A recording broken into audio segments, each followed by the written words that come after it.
सुद्धा असतात. मग तो विचार करतो की बाबा देवळात जाऊ, आपण देवासमोर नतमस्तक होऊ. त्याच्या लक्षात येतं अरे त्या देवळातच चोऱ्या व्हायला लागल्यात.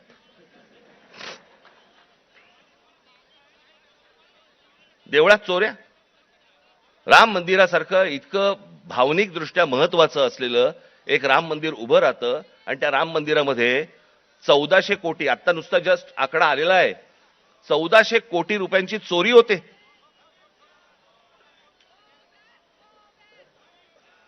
आणि याच्यावरनं सरकारमध्ये असलेले कोणीही त्याच्यावरती बोलायला तयार होत नाहीत.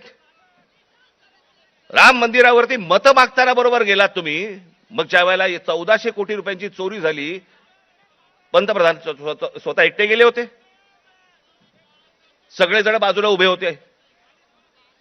स्वतः एकट्याने जाऊन तिकडे जाऊन पूजा केली, प्रतिष्ठापना केली, सगळ्या गोष्टी केल्या. पंतप्रधानांनी याच्यावरती बोलायला नको राम मंदिराच्या चोरीबद्दल? का त्या अयोध्येमधनं एक खासदार निवडून नाही आला म्हणून आमचा संबंध तुटला, असं आहे?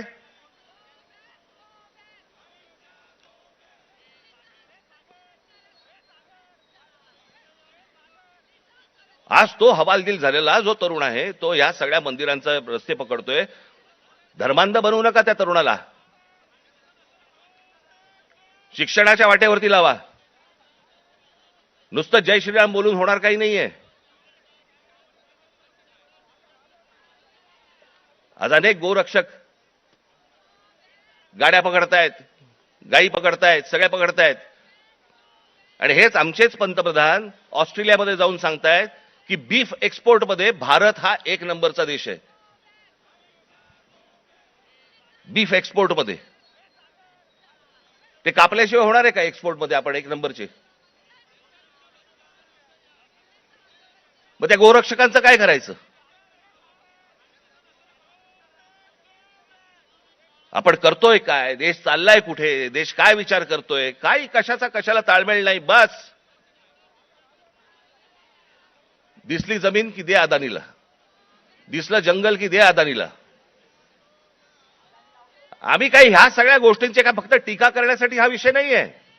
मला असं वाटतं ही गोष्ट परिस्थिती समजून घेणं गरजेचं आहे की या देशामध्ये काय सुरू आहे आणि काय घडतंय.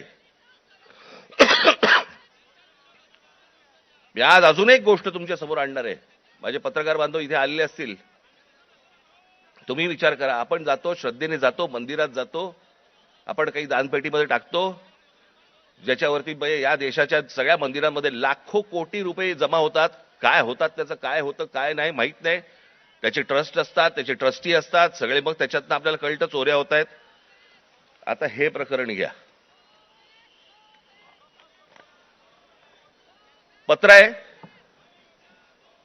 प्रति माननीय श्री एकनाथ शिंदे साहेब, उपमुख्यमंत्री महाराष्ट्र राज्य. विषय सिद्धिविनायक मंदिर न्यास मधील दानपेटीतील चोरीबाबत